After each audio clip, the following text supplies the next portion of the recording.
Começando mais uma edição do podcast Saída de Bola, um programa sobre futebol e um pouquinho de apostas esportivas. Eu me chamo Sérgio Ricardo Júnior e, como eu sempre, estou ao lado do meu sócio e amigo, professor Paulo Barreto. Tudo bem, Paulo? Tudo bem, Sérgio? Então, Copa do Brasil, né? Tá acostumado aí, o pessoal vendo aqui, quem tá no canal do YouTube, né? Campeonato Brasileiro, a gente tá fazendo uma cobertura toda especial. Para vocês que estão no agregador do podcast, o que é que tem? Muita saudade, né? Saudade porque faz um tempinho que a gente não aparece aqui, mas hoje é dia de Copa do Brasil, mais para frente vai ter Copa Libertadores, vai ter alguma coisa também do futebol europeu, sei que vocês amam o futebol europeu, também vai aparecer aqui alguns comentários, inclusive até com convidados, tá bom? É isso.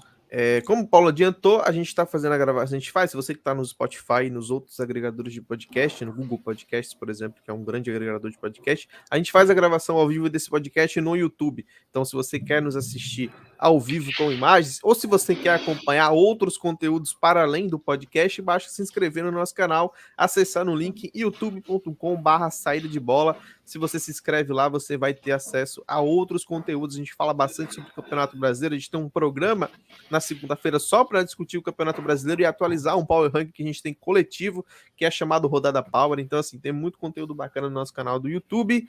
E se você está assistindo se você está ouvindo a gente pelo Spotify, pelos agregadores de podcast, também fica à vontade para chegar lá no nosso canal do YouTube. Como o Paulo adiantou, a gente vai falar sobre Copa do Brasil. O episódio de hoje é temático sobre esse momento decisivo da Copa do Brasil. Temos alguns confrontos para serem analisados nas quartas de finais da competição. Mas, e já vou passar a palavra para o Paulo, né? Vou colocar aqui, para quem está no YouTube, a tela, os confrontos. A gente vai falar aqui sobre os 4 jogos que a gente vai ter nessa fase de Copa do Brasil. Né? A gente vai ter o confronto do Santos contra o Atlético Paranaense, do Grêmio contra o Flamengo, do São Paulo contra o Fortaleza e do Fluminense contra o Atlético Mineiro. Vamos começar discutindo Santos e Atlético Paranaense.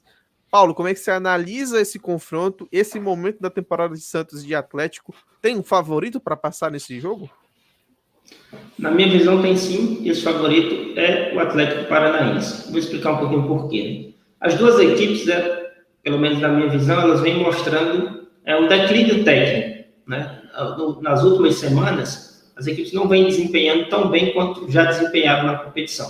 O Santos, como sempre, esfacelado, né? Toda hora sai um jogador do Santos, muito complicado para avaliar o trabalho do Fernando Diniz. A gente fala muito do Fernando Diniz lá no Campeonato Brasileiro, toda vez que a gente fala do Santos, porque é um cara que divide opiniões, né? Tem uns que amam, tem uns que odeiam. Eu sou aquele cara que nem tanto ao céu, nem tanto ao mar. Então, analisando um pouquinho aí do elenco do Santos, eu acho que, de certa forma, até é um bom trabalho. O problema é que a corda e a faca está no pescoço do Fernando Diniz, por esse histórico que ele tem, e pela boa temporada que o Santos fez ano passado, querendo ou não, o time chegou ali na final da Copa Libertadores. Mas até aquele time já foi totalmente desmanchado. Então, assim, o Santos passou muita dificuldade, né, na Copa Sul-Americana, acabou caindo fora, a pressão cada vez aumenta mais, está no meio de tabela do Campeonato Brasileiro, que já é um lugar que muita gente se surpreende. Eu lembro bem que antes do início do Brasileirão, muita gente colocava o Santos como um dos times grandes que sofreu bastante e brigar para não cair, né? E até agora, pelo menos, o Santos, nesse sentido, está passando de uma forma tranquila. O Atlético Paranaense, cara, é um time que eu gosto muito, um time assim, muito organizado, um time que sabe muito bem como vai se defender, a gente consegue entender bem quais são as propostas ofensivas do Atlético Paranaense. É uma saída veloz, principalmente pelo lado do campo, principalmente com seus laterais, o Marcinho muito bem, o Abner muito bem, os reservas nas laterais, quando entram, também não deixam baixar o nível técnico da equipe. Tem um problema ali no ataque, né? O Bisoli voltou agora, acabou até marcando um gol, mas é um jogador que já não agradou em jogos anteriores, em momentos anteriores, mas acabou ajudando o time aí a passar na própria Sul-Americana, né? Esse confronto iria se repetir na Sul-Americana caso o Santos passasse. Então, assim, por mais que o Atlético não venha jogando tão bem, sinta a falta do Matheus Babi, eu acho que o Atlético não sei se é David Teranza, sei que é Teranza no final, está num momento sensacional, um dos melhores jogadores do futebol brasileiro hoje. Então, assim, e o melhor jogador do Santos, que é o Marinho, muito tempo sem jogar. E quando estava jogando, longe daquela fase que ele viveu até mesmo no próprio Santos. O Atlético, na minha visão, é favorito. Tem a questão do mando de campo, o Atlético lá dentro da Arena da Baixada é muito forte, tem a questão do estádio, do campo, tem a questão da teimosia do técnico do Santos, que talvez nem sobreviva a esse primeiro confronto, dependendo do resultado que aconteça a primeira partida. Então, na minha visão, tem um favoritismo claro aí para o Atlético Paranaense. Isso não significa dizer que o Atlético Paranaense vai passar, porque muita coisa pode mudar daqui para lá, e é um jogo de mata-mata, né? Então, a situação é totalmente diferente do campeonato ali de pontos corridos.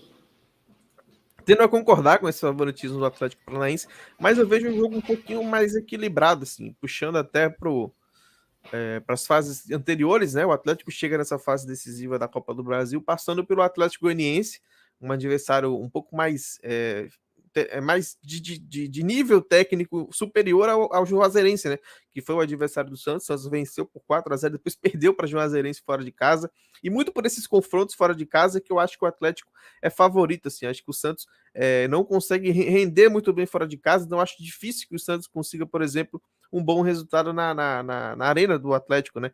Então acho que esse confronto da arena vai ser um confronto decisivo para esse jogo. Concordo com muita análise do Paulo, acho que o Santos tem muitos problemas, a ausência e a dependência do Marinho para poder decidir jogos é uma coisa que me incomoda assistindo o Santos, porque assim, acho que o Santos tem conceitos de jogo muito claro, porque é um time treinado pelo Fernando Diniz, acho que a gente não pode dizer que o Fernando Diniz é incompetente nesse sentido de implementar o seu estilo de jogo, o seu modelo autoral de jogar futebol, ele consegue em todos os times, o time do Santos é muito consciente do meio para trás em relação à saída de jogo.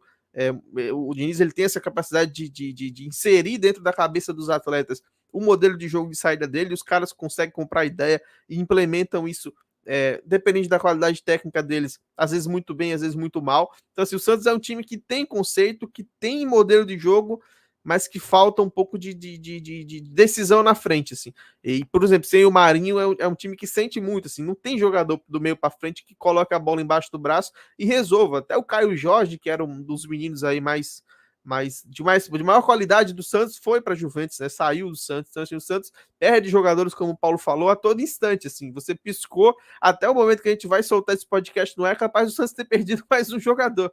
É um time que, assim, não consegue segurar o seu plantel e é difícil engrenar, né? Então, assim, tem essa dificuldade nos jogos fora de casa, o Santos que não consegue pontuar, não consegue fazer grandes jogos. Então, assim, acho que o confronto do Santos contra o Atlético na Arena vai ser um confronto decisivo para esse duelo nas quartas de finais da Copa do Brasil. Concordo com o favoritismo do Atlético, mas acho que esse jogo pode ser um pouco mais equilibrado pela camisa do Santos, mas também, assim, puxando o retrospecto recente do Diniz em competições mata-mata também não é legal. Então, assim, tendemos a concordar que o Atlético é favorito a passar nesse confronto contra o Santos na Copa do Brasil. Mais um jogo que a gente vai ter na Copa do Brasil é Grêmio e Flamengo. Outrora seria um grande jogo, assim, um grande confronto no sentido de ser dois times muito fortes, dois times com estrutura, dois times com investimento. O Grêmio tem estrutura financeira, apesar de contratar muito mal, assim, nas últimas temporadas tem contratado muito mal, né? Tem pagado muito caro por jogadores que muitas vezes não são nem titulares, mas o momento do Grêmio na temporada é bem ruim. O momento do Grêmio é que já teve 3 treinadores na temporada, o Grêmio, né? Começou com o Renato Gaúcho, depois passou o Thiago Nunes e agora é comandado pelo Filipão. Mesmo assim, o time não engrena, talvez até por isso não engrene. Ela está na zona de rebaixamento no Campeonato Brasileiro e enfrenta um Flamengo que pra gente é super favorito, né, Paulo? Não tem como dizer outra coisa do Flamengo nesse confronto. O time vive muito bom, vive um momento muito bom e tem o treinador que era do Grêmio até pouco tempo. Como é que você analisa esse confronto entre Flamengo e Grêmio na Copa do Brasil? Trazendo um pouquinho para o nosso lado das apostas esportivas, né? Eu sei que não existe linha para confronto, né? Existe linha para jogo, né? Então vamos supor aqui que a linha para o confronto do Atlético Paranaense contra o Santos seria uma linha de menos 0,5, na minha visão, uma linha de favoritismo, né? Uma linha que está ali no ML, o Atlético Paranaense para vencer, para passar de fase. Já essa linha do Flamengo contra o Grêmio é uma linha menos 1, né? Vamos dizer assim, é um super favorito, como a gente costuma chamar lá. Porque o Flamengo vem numa fase muito boa, a chegada do Renato fez muito bem para o elenco, o ambiente ficou muito bacana. Eu só acho que o Flamengo tem que ligar um pouquinho o alerta, né? Porque o Renato, ao mesmo tempo que é um cara que deixa esse ambiente leve, que os jogadores respeitam nesse sentido, tem essa conversa, um jogador técnico ainda, tem essa coisa do goleiro, essa coisa de saber entender o jogador e o momento do jogador. Às vezes pode parecer um pouquinho complicado, com um elenco vencedor, como é o elenco do Flamengo, com jogadores que todos sabem, né, que tem um certo tipo de problema, um certo tipo de estrelismo, de vez em quando, pode deixar o cara confortável demais. E eu acho que foi exatamente isso que aconteceu contra o Internacional, por exemplo. O pessoal estava muito confortável em campo, vencendo, sempre goleando e tudo mais, e aí eu acho que esse ambiente ficou um pouquinho complicado e ali atrapalhou um pouquinho o Flamengo contra o Internacional do Campeonato Brasileiro. Então tem que ter cuidado com isso, porque num confronto de mata-mata isso pode ser fatal. Do outro lado tem um Grêmio que tem camisa, que tem tradição de competições de mata-mata, tem o Filipão que tem essa tradição também, é um técnico, na minha visão, até nos melhores momentos dele, já não me agradava tanto, não no sentido de achar que ele era incompetente, muito pelo contrário, mas de um futebol muito feijão com arroz, um futebol muito pobre. Eu sempre costumo falar do Filipão, né, citando 2002. Hoje mesmo, né, enquanto a gente está gravando esse podcast, eu comentei isso no grupo aqui, não sei se você chegou a ver, que ele também participa do grupo, mas ele acorda muito tarde, a discussão foi 8 horas da manhã. E eu comentei sobre o Filipão o seguinte, que é aquele negócio, ele arruma ali a cozinha e se ele tiver bons jogadores na frente para decidir, joga a bola nesses jogadores e pronto. E foi isso que aconteceu na Copa. Tinha um Cafu e um Roberto Carlos, que eram excelentes laterais, mas era quase que proibido esses jogadores de passarem do meio campo. Por quê? A preocupação dele era defensiva. Era o Brasil não tomar gol, o Brasil não passar sufoco nesse sentido. E joga a bola para frente porque tem um Ronaldo, tem um Rivaldo e tem um Ronaldinho Gaúcho. Né? E isso aconteceu em outras equipes também. No Palmeiras foi um pouco disso também, quando ele passou pelo Palmeiras. O Palmeiras já com um elenco muito forte, né? Então muitas preocupações defensivas e bola na frente para o Dudu decidir. Né? Na época era o Dudu e tinha mais um outro ali que eu não vou lembrar, mas o Palmeiras já era muito forte, já era esse Palmeiras da Crefisa.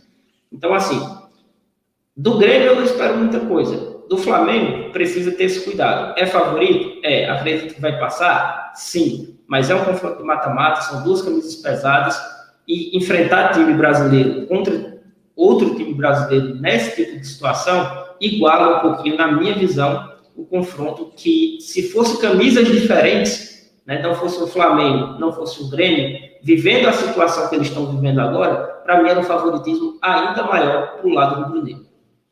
É impossível não falar desse confronto sem lembrar o duelo recente que eles tiveram na Libertadores, né? O Flamengo do Renato, o Flamengo do Jorge Jesus contra o Grêmio do Renato, e terminou daquele jeito. Naquela altura, o Grêmio era um time muito competitivo.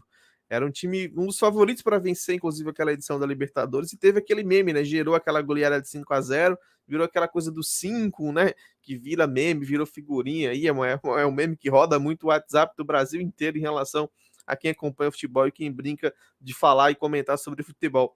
É um momento muito diferente daquele confronto da Libertadores. O Flamengo segue muito bem, não é mais aquele Flamengo completamente avassalador, assim. É um time que está começando a retomar a confiança, está começando a voltar a viver um momento assim muito bom, coincidentemente com o Renato, que era o treinador do Grêmio naquela altura e agora está no Flamengo. É um Flamengo muito favorito contra o Grêmio, assim, muito favorito. Se a gente for puxar o retrospecto recente dos times na competição, o Flamengo ainda não foi testado, né, na Copa do Brasil, passou pelo ABC com muita facilidade, inclusive com os reservas no segundo jogo ali, no primeiro jogo goleou no Maracanã, então assim, passou com muita tranquilidade pela fase anterior dessas quartas de finais, e o Grêmio pegou vitória, talvez no grande jogo do Grêmio recente. O primeiro jogo, o jogo da ida, foi um 3-0 para o Grêmio contra o Vitória. Tudo bem, apesar que o Vitória está na Série B, mesmo na Série B não faz uma grande temporada. Para o jogo contra o Grêmio especificamente tinha muitos desfalques, então assim, é preciso pesar muito que o adversário não era tão importante, assim, não vivia grande momento, assim, não era uma grande medição técnica, mas foi de fato a grande partida recente do Grêmio. E já faz muito tempo que o Grêmio vem jogando. E o Grêmio já jogou outras partidas depois desse jogo contra o Vitória e não conseguiu jogar nenhuma perto daquele rendimento que ele teve no jogo de ida da Copa do Brasil. Então, assim, por um time que vive uma temporada delicada, né, que tá brigando aí para não cair no Campeonato Brasileiro, a Copa do Brasil, a gente já viu acontecer isso, a gente já viu o Palmeiras ser rebaixado no Brasileiro e ser campeão da Copa do Brasil. Então a Copa do Brasil, ela permite que um time como o Grêmio, que é um time forte, tradicional, que não vive uma boa temporada, que não vive um bom momento, sonhe. Só que assim, pro Grêmio sonhar na Copa do Brasil tem que derrubar o Flamengo, e é muito difícil passar pro Flamengo. Acho que o Flamengo é favorito, acho que o Flamengo tem tudo até para vencer talvez os 2 jogos, sem muita dificuldade, mas assim, é um time que é preciso respeitar. Assim como a gente viu o Internacional também, que não vivia um bom momento na temporada, chegar no Maracanã e meter 4 no Flamengo, acho que é possível o Grêmio se classificar. O Grêmio é copeira, um time que consegue encardir, um time que consegue encardir esse tipo de jogo. Eu não sei nem se existe essa palavra encardir, mas estou usando aqui, se não existir, me perdoem aí os professores Pasquale e toda a língua portuguesa. Mas um time encardido, um time copeira, um time que consegue brigar, que consegue competir. Então, assim, acho que o Grêmio está vivo, não descarta a possibilidade do Grêmio aprontar, do Grêmio, sei lá, segurar 2 empates, passar uns pênaltis eventualmente. Tudo é possível, mas que o Flamengo é muito favorito. Paulo, a gente vai continuar falando aqui de Copa do Brasil e vamos aqui puxar para a tela para quem está no nosso canal do YouTube o próximo confronto, que é um confronto muito equilibrado, talvez o confronto mais equilibrado dessa fase da Copa do Brasil, que é o São Paulo e o Fortaleza, duelo de tricolores. Fortaleza faz um campeonato brasileiro muito bom, uma temporada muito interessante sob o comando do Voivoda, né? Juan Pablo, sei lá, enfim. Juan Pablo, treinador do Fortaleza, que é muito bom treinador. E o São Paulo do Crespo, como é que você vê o São Paulo chegando nessa fase da Copa do Brasil, junto com o Fortaleza? O confronto mais recente dos dois times deu Fortaleza, né? O Fortaleza venceu o São Paulo no Morumbi pelo Campeonato Brasileiro. Você acha que o Fortaleza é favorito contra o São Paulo? A gente pode chegar à ousadia de dizer que o Fortaleza hoje é favorito no confronto contra o São Paulo, Paulo? Contra o São Paulo, Paulo? Olha que bonito, né? Que coisa legal, né? Contra o São Paulo, Paulo. Jogo muito complicado, assim. Tem diversas nuances nesse jogo, assim, diversas maneiras de analisar. Quando a gente vai olhar para potencial de elenco, né, olhar para folha salarial, olhar para toda a estrutura, história que essas equipes têm, o Fortaleza a gente tem que convir que fica bem abaixo do São Paulo, né? O São Paulo tem um elenco mais poderoso, né? Então, assim, é porque cai muito a avaliação do jogador no momento, né? No momento que ele está vivendo na competição, no momento que o clube está vivendo. Mas muitas vezes, né, se esquece o momento que esse cara chegou no clube, né? Eu vejo muito isso na avaliação, por exemplo, do Gustavo Henrique e do outro zagueiro do Flamengo, do Léo Pereira, né? Quando esses jogadores chegaram, eram jogadores de excelente qualidade. Isso acontece do lado do São Paulo e acontece do lado do Fortaleza inversamente proporcional. Porque muitos jogadores do São Paulo chegaram muito bem, chegaram para resolver problemas que o São Paulo tinha, mas não estão vivendo um bom momento e isso aí acaba atrapalhando o andamento do clube nessa situação. Em contrapartida, os jogadores que chegaram no Fortaleza não chegou nem um craque no Fortaleza. Chegou jogadores, alguns de um certo potencial, outros que já não tinham dado certo em outros clubes grandes e outros que já tinham passado o seu grande momento da carreira. O Wellington Paulista, por exemplo, é um exemplo. O Wellington Paulista é o reserva. É o artilheiro do Fortaleza das últimas temporadas, mas quando ele chega no Fortaleza, todo mundo sabe que já faz tempo que passou o auge do Wellington Paulista, né?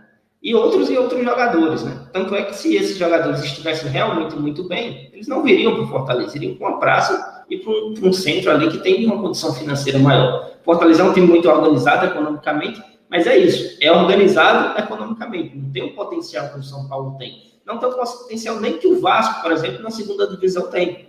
O Vasco tem um potencial financeiro muito maior, tem uma capacidade de criar dívidas, de gerar dívida, que isso também é importante para uma empresa funcionar. A quem fala de dívida só dessa maneira, mas se você não tem capacidade de crédito, é muito difícil você se mexer no mercado.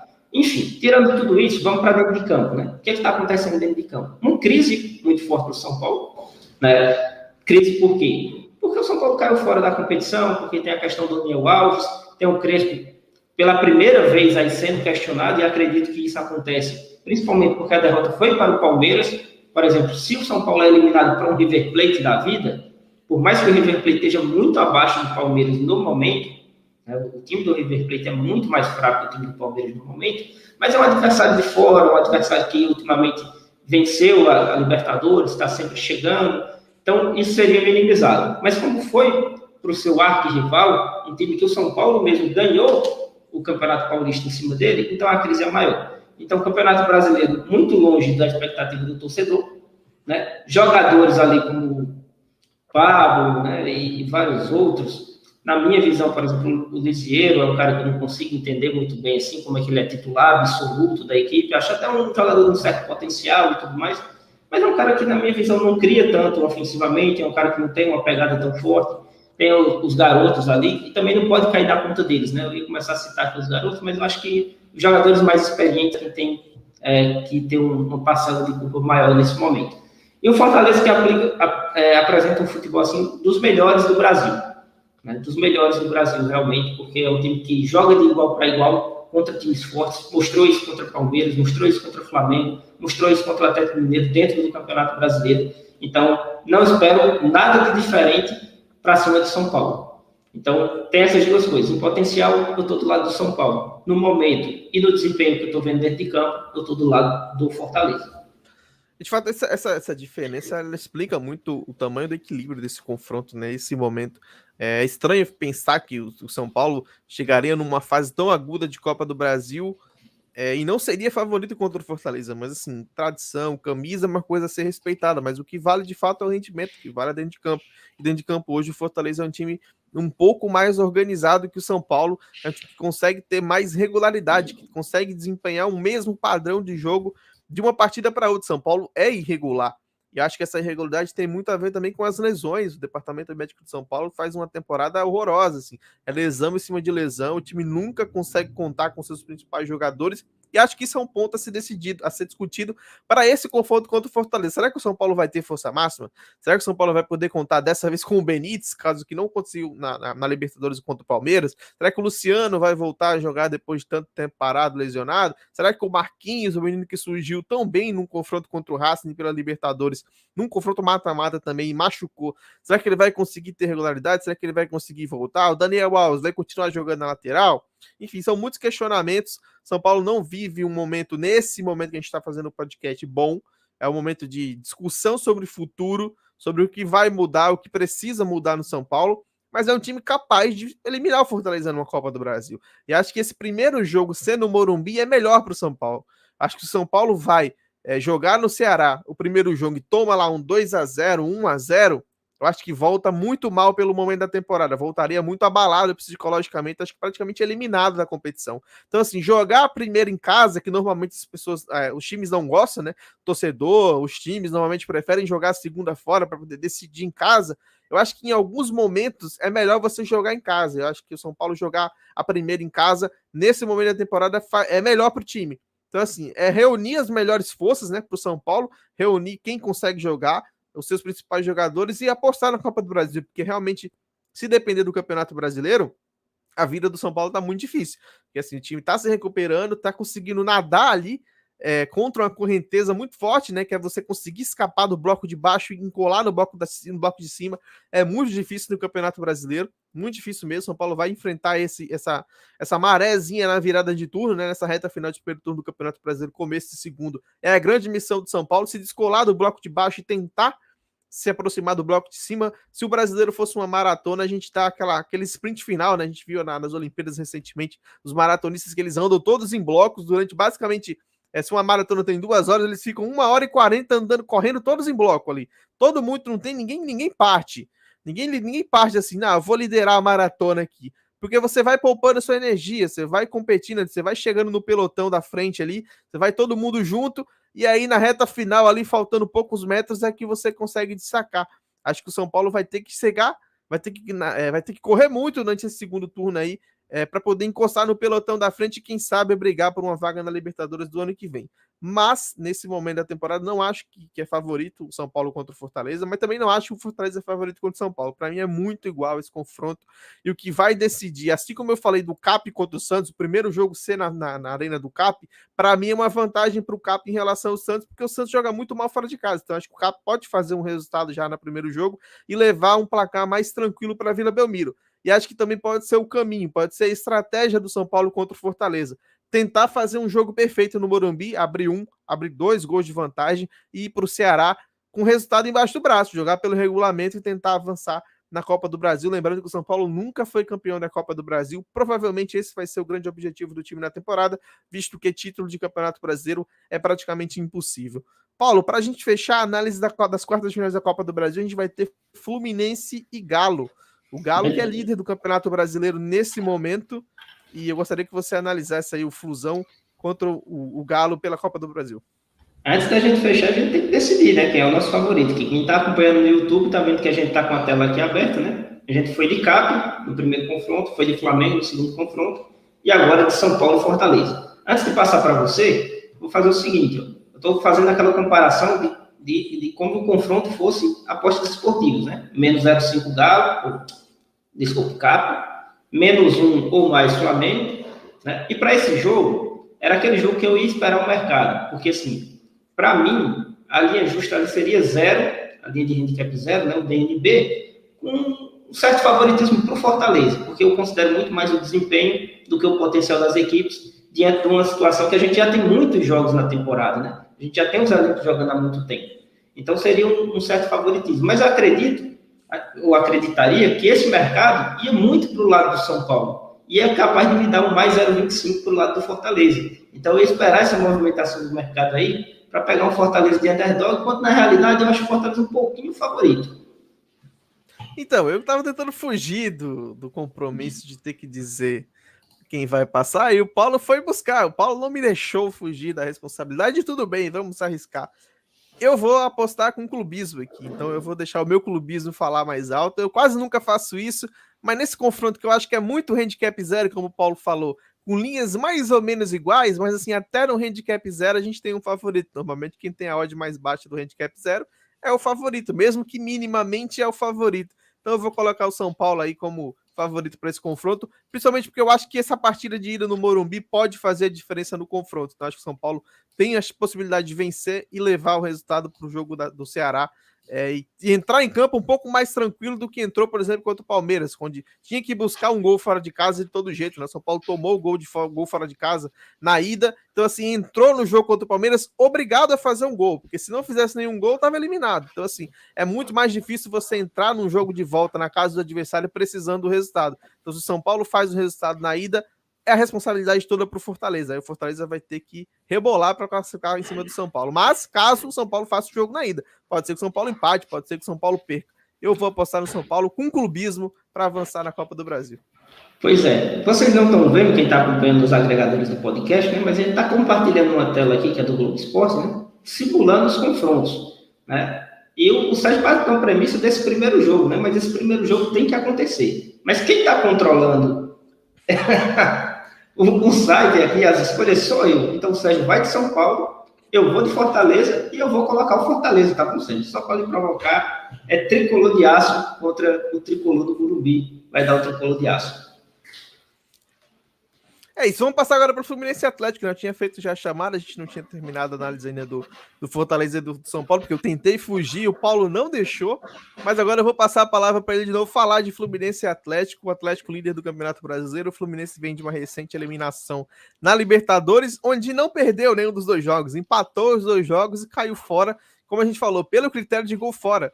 Então assim, na Copa do Brasil a gente não tem isso. Então o Fluminense, se conseguir empatar os dois jogos contra o Galo, vai provavelmente para os pênaltis. Não vai ser eliminado dessa vez, né, Paulo? É verdade. O difícil vai ser empatar, né? Porque aqui é um confronto mais ou menos parecido com Grêmio e Flamengo. Sim, a diferença técnica é muito grande, a diferença do momento que as equipes estão vivendo também é muito grande. O Fluminense viveu uma época muito feliz na temporada passada, onde não se esperava muito da equipe, e a equipe chegou na Libertadores, ganhou o São Paulo da Libertadores merecidamente. Esse ano a expectativa cresceu, né? O time fez contratações, não pode-se dizer que o Fluminense não foi ao mercado, foi na medida do possível, obviamente. Na minha visão, a gente já falou bastante isso aqui no Rodada Power, né, e outros episódios do nosso podcast também, sobre a situação do Fluminense, muitos jogadores para a mesma posição. O time vem aí de uma eliminação traumática contra o Barcelona de Guayaquil. Era um confronto muito equilibrado. A gente via ali um certo favoritismo para o Barcelona, inclusive a gente comentou sobre isso, né? A gente fez um especial também antes dessa fase da Libertadores, né? A gente gravou um podcast sobre isso. E já havia um pequeno favoritismo, uma linha de handicap zero, né? Mas com favoritismo ali para o Barcelona. Mas era muito possível também para o Fluminense passar de fase e acabou não passando. Do outro lado, você tem um Atlético que, ao passar do tempo, cada vez melhora mais, né? Então, um time que tinha problemas defensivos, quando começou o Campeonato Brasileiro, a gente falava muito disso. Será que o Cuca vai ser igual ao São Paulo? Tem os problemas defensivos ali e vai passar o pano por cima e vai continuar? Não, o Cuca foi lá e resolveu os problemas defensivos, né? Setor ofensivo, muito naquela coisa do Filipão. Falei do Filipão de 2002, a zaga bem montada atrás, se vira na frente. O Atlético, durante muito tempo na temporada, também foi um pouco disso. Eu acho que ainda está um pouco assim. Muita preocupação defensiva, o time bem organizado defensivamente. E sabe que os seus atacantes, os seus jogadores de frente conseguem decidir, principalmente o Hulk e o Nath Fernandes, né? Ele chamava Martins Fernandes. É o Nath Fernandes. E tem o Savarino, o Keno está voltando também, então o Kenaldinho Gaúcho está aí de volta.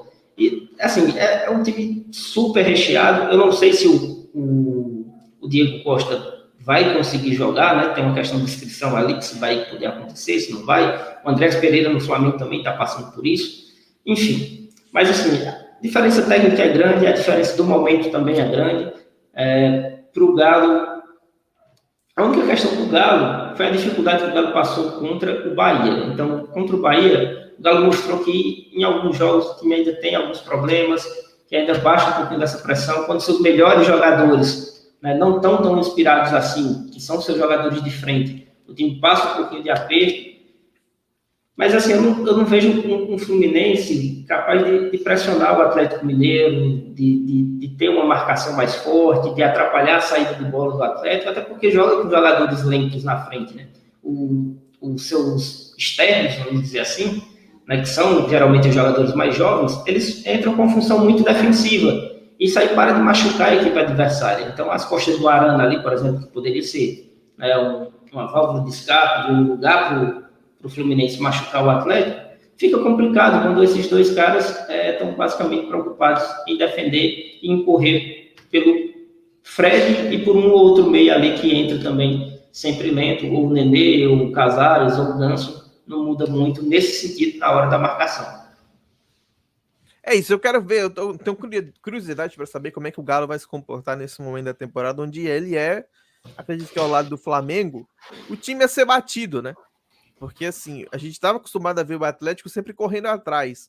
O Atlético com investimento, o Atlético com um bom elenco, mas o Atlético que estava sempre correndo atrás de alguém. Correu muito tempo atrás do Palmeiras até tomar a liderança do Campeonato Brasileiro e abrir. Como é que será que o Atlético vai lidar sendo o líder do Campeonato Brasileiro com folga? Será que o Atlético não vai ter um salto alto? Será que o Atlético não vai acomodar? Será que o Atlético vai continuar evoluindo? Como é que vai ser o encaixe do Diego Costa nesse time? Porque não é fácil encaixar Diego Costa e Hulk no mesmo time. Porque assim, o Hulk começou jogando no Atlético na temporada pelo lado, ele estava jogando muito mal. Muito mal. O Hulk aberto no Atlético não rendeu. E aí o Hulk começou a se encontrar quando ele foi se posicionar mais pelo centro, quando o Savarino começou a ganhar mais responsabilidade de ser titular pelo lado direito ali, onde era a faixa que o Hulk ocupava, e aí o Atlético cresceu. A contratação do Diego Costa, sem dúvida, é uma contratação muito boa, porque acrescenta muita qualidade ao time do Atlético. É um centroavante, é um cara que faz muito gol. Eu ainda questiono muito a questão física, porque é um cara que já teve lesões graves na carreira, que nunca foi um cara muito bem condicionado fisicamente, sempre quando foi um cara assim mais pesado, um cara que sempre parecia jogar um pouco mais acima do peso, e normal, é o biotipo dele, sempre funcionou, nunca teve nenhum problema em relação a isso, mas assim, já não joga há bastante tempo, desde o começo do ano o Diego Costa não joga, a ver como é que ele vai conseguir encaixar e como é que o Cuca vai conseguir fazer esse encaixe do Diego Costa no Atlético. Como o Paulo falou, talvez ele nem jogue na Copa do Brasil, mas é um comentário mais geral sobre o Galo. Mas assim, nesse confronto a gente não tem discussão, acho que não vai ter a briga para ver quem coloca ali o escudozinho como classificado no nossa projeção de tela aqui do YouTube.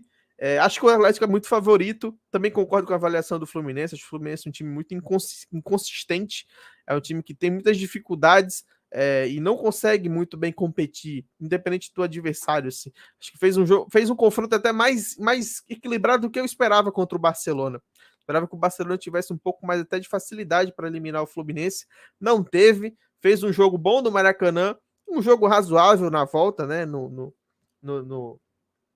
seu país. Mas assim, acho que o Fluminense não vai conseguir segurar muito o Atlético, não. Mas eu tenho curiosidade de ver o Atlético nessa posição, assim, de time a ser batido, de time a ser perseguido, já que o Atlético ficou muito tempo durante a temporada passada e nessa temporada também sendo o perseguidor, né? Sendo a grande ameaça ao time que liderava. E aí, ter passado pelo River Plate do jeito que passou, com 3-0, chega numa semifinal contra o Palmeiras, talvez até favorito. Então, assim, eu preciso entender como é que o Atlético vai se comportar. Paulo, você quer complementar alguma coisa? Quero sim, pensei numa coisa agora quando você falava, né, do Atlético favorito e como é que ele vai se comportar. Eu vejo um Atlético com muito potencial para ser o Flamengo de 2019. Talvez não um time tão encantador por conta do técnico, né? Quando o time já está ganhando de 2-0, um terceiro gol assim machuca demais ele, né? Ele não quer aquele terceiro gol, ele não quer a goleada. Ele está preocupado do 2-0 virar um 4-1. Ele quer passar o jogo sem tomar gol. Mas, assim, eu vejo muito potencial desse Galo ser o Flamengo de 2019 no seguinte sentido. É um time que está com muita sede de vitória, né? Porque passou tempos difíceis, como eu disse, faz muito tempo que não ganha o Campeonato Brasileiro, e com muitos jogadores do futebol europeu e do futebol internacional, nem todos do futebol europeu, mas do futebol internacional, com essa sede de vencer no Brasil. É coisa que aquele time do Flamengo tinha. Então você traz um Diego Costa, você traz um Hulk, são caras que querem mostrar aqui dentro do Brasil que eles também vencem, que eles conseguem ainda ser vencedores. É um sonho para eles vencer aqui também. Então, veio da Europa, já ganhou tudo, veio a pessoa encerrar a carreira. Esses caras não me parecem ser dessa forma. Eles querem vencer aqui. O Nacho, né, é um cara que quer vencer aqui no Brasil, já ganhou tudo lá no River, e o comportamento dele dentro de campo mostra isso. É um cara que ainda está em busca de título, um cara que está querendo mostrar, ó, eu sou argentino, ganhei aqui na Argentina, fui lá no Brasil, no país dele, fui melhor jogador, fui craque, ganhei títulos e tudo mais. Então, assim, eu vejo um time com muita sede de vitória. Vamos ver se o Flamengo, né, que aparentemente aqui nesse confronto é o principal rival do Atlético, né, os dois favoritos. Acredito que o Sérgio deve concordar com isso também para chegar no eventual final, né, em condições de temperatura e não sei o que mais lá, que eu esqueci que o pessoal fala. Mas é o seguinte, será se a sede desses jogadores do Flamengo, que já venceram tanto, tá igual às do Atlético? Não sei. Caso a gente vê aí um pouquinho mais para frente, porque esses times tendem a disputar títulos entre eles. Tem uma possibilidade grande de fazer a final da Copa do Brasil, tem uma possibilidade razoável de fazer a final da Libertadores e tem uma possibilidade gigantesca de brigar ponto a ponto, cabeça a cabeça no Campeonato Brasileiro. É isso. Analisados os 4 confrontos da Copa do Brasil, né, das quartas de finais, a gente chegou à conclusão aqui, unanimidade, que o Atlético é favorito contra o Santos, unanimidade que o Flamengo é favorito contra o Grêmio, unanimidade que o Atlético é favorito contra o Fluminense. Empatamos no São Paulo contra o Fortaleza, aí cabe a você que está nos ouvindo, tanto no YouTube quanto no Spotify, decidir quem é o favorito, porque aqui a gente empatou. O Paulo acha que é o Fortaleza, eu acho que é o São Paulo, mas assim, de qualquer jeito a gente deixou as nossas opiniões, deixamos as nossas análises, e com isso a gente encerra o primeiro bloco do Saída de Bola. Voltamos daqui a pouco com os nossos quadros tradicionais de encerramento aqui de mais um episódio do nosso podcast.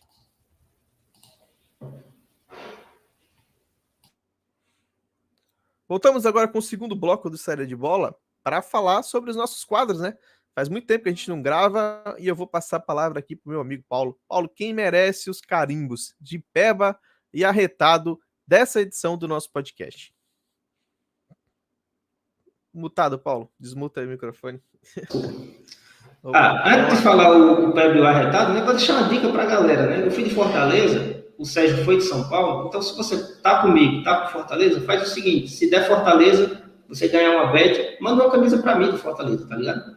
Então, depois você passa lá no meu Instagram, tá aqui, ó, Paulo 8 Barreto, aí, ó, Paulo, fui na sua, deu Fortaleza, é nóis, manda essa camisa para mim.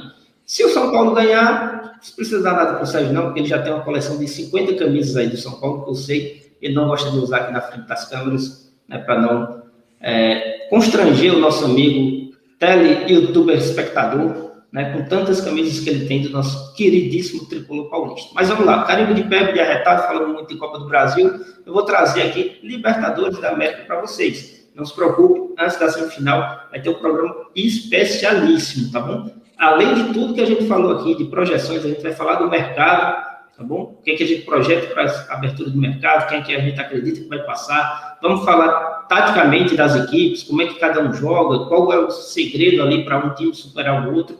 Então vai ser uma análise muito completa, até porque a gente só tem 4 times, né? Então fica muito mais simples a gente comentar sobre todos com muito mais tempo.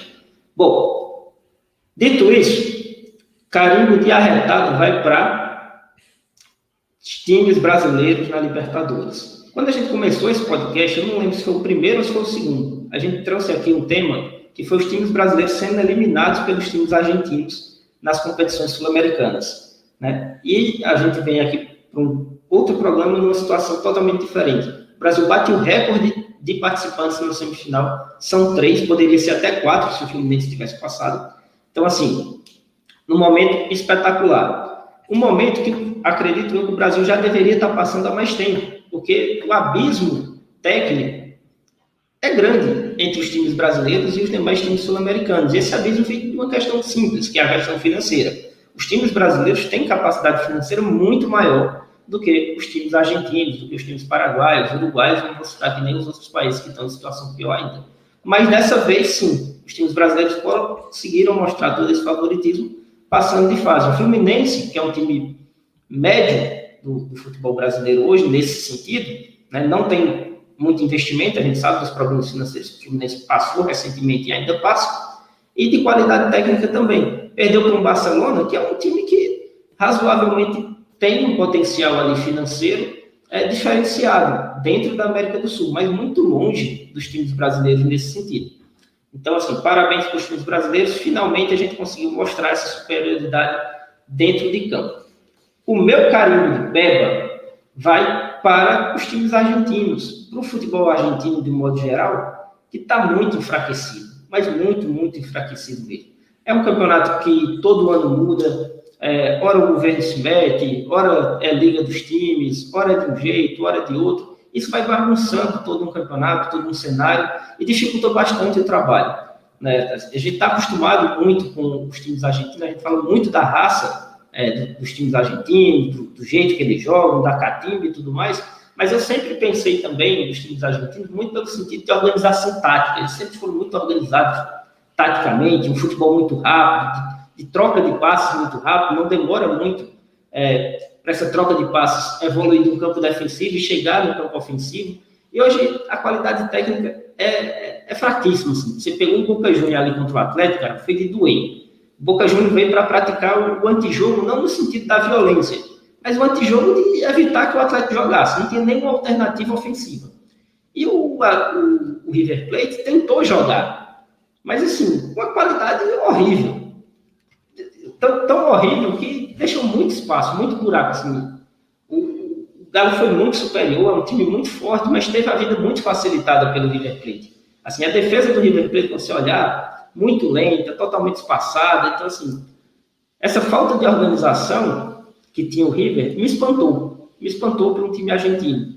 E o Boca Juniors, que era muito organizado, me espantou a baixa qualidade técnica. Então, vou dar esse carimbo aí de Peba para os times argentinos. Isso eu lembro, eu aproveito esse momento para lembrar a declaração pós-classificação para essa fase da Copa Libertadores que terminou do Galhardo, né? O Galhardo falou que se o River jogasse 70% do que ele sabe, não tinha ninguém na América que seria capaz de vencer. Assim, acho que o River não chegou nem perto desses 70%, porque foi eliminado com muita justiça pelo Atlético, perdendo os 2 jogos sem fazer um golzinho sequer no confronto, 4-0 no agregado. Vou manter a pegada de Libertadores para falar sobre os meus carimbos de Peba e arretado, para quebrar um pouco esse clima São Paulino que o Paulo me colocou aqui nesse programa, né? Falou das camisas, eu fiz a aposta lá na classificação do São Paulo contra o Fortaleza, com clubismo, porque eu acho que é um confronto equilibrado. Eu vou dar um destaque contra o São Paulo, né? Eu vou dar um destaque positivo, meu carimbo de arretada, para o Dudu. O Dudu, que mais uma vez é um carrasco do São Paulo, mais uma vez fez um bom jogo contra o São Paulo, não faz uma grande retorno ao Palmeiras ainda tecnicamente, né? A gente espera muito mais do Dudu. O Dudu é um cara que já jogou muito mais bola, então é um cara que a gente tem um sarrafo mais alto para cobrar em relação à atuação. A gente sabe do potencial do Dudu como jogador do Palmeiras. Ainda não voltou jogando muita bola, mas quando precisou dele contra o São Paulo, ele foi lá e resolveu. É carrasco do São Paulo, é predestinado contra o São Paulo. Dudu que quase foi jogar no São Paulo, né? Na época que ele foi contratado pelo Palmeiras, São Paulo, Corinthians e Palmeiras disputavam a contratação do Dudu. Tinha uma rivalidade até de buscar no aeroporto, até no momento que o aeroporto, assim, do Dudu estava saindo do Grêmio e no aeroporto ainda tinha discussão, né? Tinha um empresário levando para uma sala para discutir com o Corinthians, tinha um outro empresário intermediário levando para outra sala do aeroporto para discutir o contrato dele com o São Paulo, e aí o Palmeiras chegou com dinheiro, foi a primeira grande contratação do Palmeiras na era Crefisa, Alexandre Matos, enfim, foi um grande marco de uma mudança no Palmeiras, é um grande ídolo, fez uma grande semifinal, fez uma grande quarta de final de Libertadores, por isso que merece aí o meu carimbo de arretado, o Dudu do Palmeiras por ser carrasco do São Paulo. O meu carimbo de Peba vai manter na Libertadores pro critério de gol fora de casa, outra coisa que a gente discutiu durante esse programa. O critério que eliminou o Fluminense, por exemplo, né? O Fluminense empata os 2 jogos contra o Barcelona e perde a classificação por ter tomado 2 gols em casa. Então, assim, concordo muito com a frase que o Paulo falou. Gol fora de casa. Gol é o mesmo, gol vale a mesma coisa em qualquer lugar. Então, assim, não tem essa de gol critério fora de casa. O único argumento que eu ouvi depois de muito tempo, recentemente, foi o Lédio Carmona no Sport TV. Ele falou que gosta do gol fora de casa porque traz um elemento de caos para o jogo, né? Traz um elemento de drama e que o esporte ele precisa também do drama para poder te entreter, para poder te segurar na frente da televisão. Foi o primeiro argumento que eu comecei a pensar na possibilidade de falar que talvez esse critério gol fora de casa não seja tão ruim. Porque, de fato, quem gosta de assistir futebol gosta de ver a coisa pegando fogo, gosta de ver o gol, o suspense, né? Aquela tensão do que tomar um gol pode mudar muito, mas, assim, esportivamente é muito ruim. Principalmente quando é o seu time envolvido, né? Uma coisa é você falar do critério gol fora de casa do time dos outros. Aí quando o seu time tá lá, você assina o jogo e o time empata os 2 jogos e é eliminado por causa do critério de gol fora, aí você acha que começa a pesar que, tipo, pô, é injusto. Eu acho que no contexto geral é injusto, por isso que vai o meu carimbo de Peba. É um critério que tem caído, né? Provavelmente na próxima edição da Libertadores a gente já não vai ter mais o critério de gol fora de casa. É uma coisa que a Conmebol tem retirado das suas competições. Aqui no Brasil também a gente já tirou. Então acho que é uma coisa que é mais justa. Então, assim, prorrogação é um negócio que eu não gosto muito, critério de gol fora é uma coisa que eu não gosto muito, pênalti eu acho meio injusto, mas no fim ainda é a melhor forma de você desempatar um confronto empatado. Por isso o meu carimbo de Peba vai para o critério de gol fora de casa, que, querendo ou não, prejudicou o Fluminense nessa Libertadores aí. É isso, Paulo, suas considerações finais.